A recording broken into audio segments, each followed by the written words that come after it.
Hello friends, welcome back to my channel Garden Saga. आज हम जिस प्लांट के बारे में बात करने वाले हैं वो है पोनीटेल पाम। इसे एलिफेंट्स फुट पाम भी कहते हैं। इसका बॉटनिकल नेम वोकार्निया रेकरवाटा है।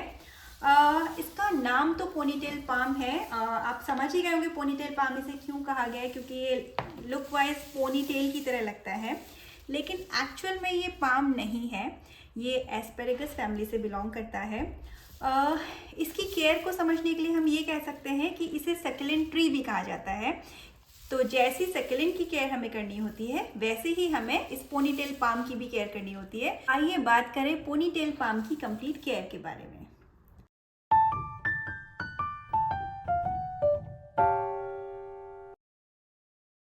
पोनीटेल पाम को एलिफेंट्स फुट पाम भी कहते हैं, क्योंकि आप देख सकते हैं इसका जो ट्रंक है वो एलिफेंट के फुट की तरह दिखाई देता है। तो इसका स्ट्रक्चर बिल्कुल वैसा ही है। पोनीटेल पाम का ये जो ट्रंक है ये काफ़ी मोटा होता है, क्योंकि ये अपने अंदर पानी को स्टोर करता है। पोनीटेल पाम अगर आप घर के अंदर रख रहे हैं तो इसकी हाइट मैक्सिमम 3 से 4 फीट तक ग्रो होगी। मेरा ये जो प्लांट है ये अराउंड 1 फीट टॉल है।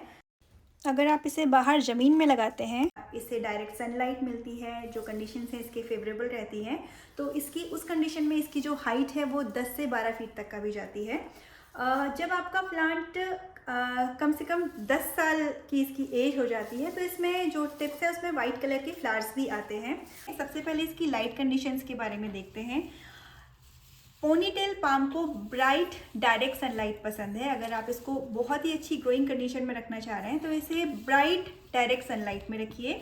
अगर आप इसे इंडोर रखना चाह रहे हैं तो इसे ब्राइट इनडायरेक्ट लाइट में भी रख सकते हैं। अपनी किसी ऐसी विंडो में जहां ज़्यादा से ज़्यादा लाइट आती हो वहां इसे आप रखिए। अगर आप इसे रिपॉट कर रहे हैं तो आप इसमें सक्यूलेंट सॉइल मिक्सचर भी ले सकते हैं। अगर आप खुद सॉइल मिक्सचर बनाना चाह रहे हैं तो आप 20% गार्डन सॉइल, 70% सैंड और 10% परलाइट या फिर जो बारीक पत्थर या बजरी हम जिसे कहते हैं वो इसमें मिक्स कर सकते हैं।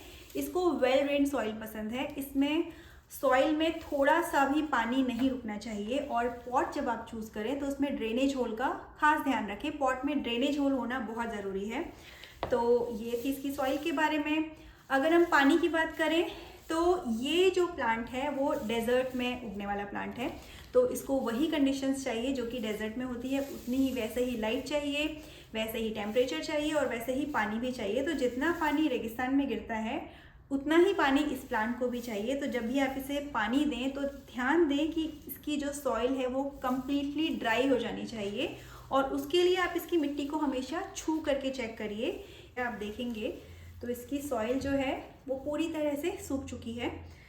तो इसमें पानी जब भी डालें कुछ इस तरह से डालें कि जो पानी है वो इसके ड्रेनेज होल से कम्प्लीटली ड्रेन आउट हो जाए।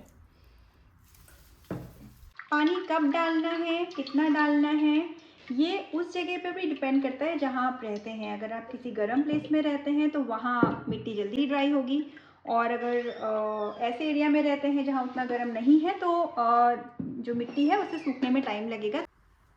अगर फर्टिलाइज़र की बात करें तो पोनीटेल पाम भी सक्यूलेंट्स की ही तरह है। सक्यूलेंट की तरह पोनीटेल पाम को भी फर्टिलाइज़र की कोई बहुत ज़्यादा ज़रूरत नहीं है। जब आपका प्लांट बड़ा होगा तो आपको हर 1.5-2 साल में इसे रिपोर्ट करना है, तो ये नई मिट्टी से ही अपने लिए न्यूट्रिएंट्स अब्जॉर्व कर लेगा। लेकिन अगर आप फिर भी चाहें तो रिपोर्टिंग के समय इसमें 10% बोन मील भी मिक्स कर सकते हैं, या फिर हर 6 महीने की ड्यूरेशन में इसमें लिक्विड सीवीड ऐड कर सकते हैं, वो इसके लिए अच्छा रहेगा। अगर आपके पोनीटेल पाम में केवल ऊपर सिंगल ग्रोथ है, आप मेरे अगर पाम को देखेंगे तो इसमें बहुत सारी साइड ग्रोथ्स हैं। ये देखिए। तो अगर आपको प्लांट ज़्यादा बुशी चाहिए तो आप उसको ऊपर से टिप को कट कर दीजिए और जो उसके टिप के सेंटर में थोड़ा सा वैक्स लगा दीजिए। सेंटर में, कॉर्नर्स में नहीं डालने, तो जो स्टेम है उसमें साइड ग्रोथ्स आ जाएंगी और आपका प्लांट जो है वो और ज़्यादा बुशी रहेगा। इस प्लांट की ग्रूमिंग भी बहुत ज़रूरी है। लेकिन ग्रूमिंग में आप इसके लीव्स की टिप को मत कट करिए। आप नीचे देखेंगे तो इसकी जो लीव्स हैं वो सूख जाती हैं, उन्हें आप कट कर लीजिए और सूखी लीव्स को निकाल दीजिए। ये बिल्कुल नेचुरल है प्लांट में।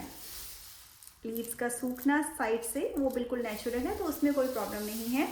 अगर आपकी इसमें ओवर वाटरिंग की कंडीशन हो जाएगी तो सबसे पहले आप इसके स्टेम को ऑब्जर्व करेंगे। वो जो स्टेम है ये थोड़ा सा मुशी सा गलने सा लग जाएगा, तो उस कंडीशन में इसको सेव करना बहुत मुश्किल है।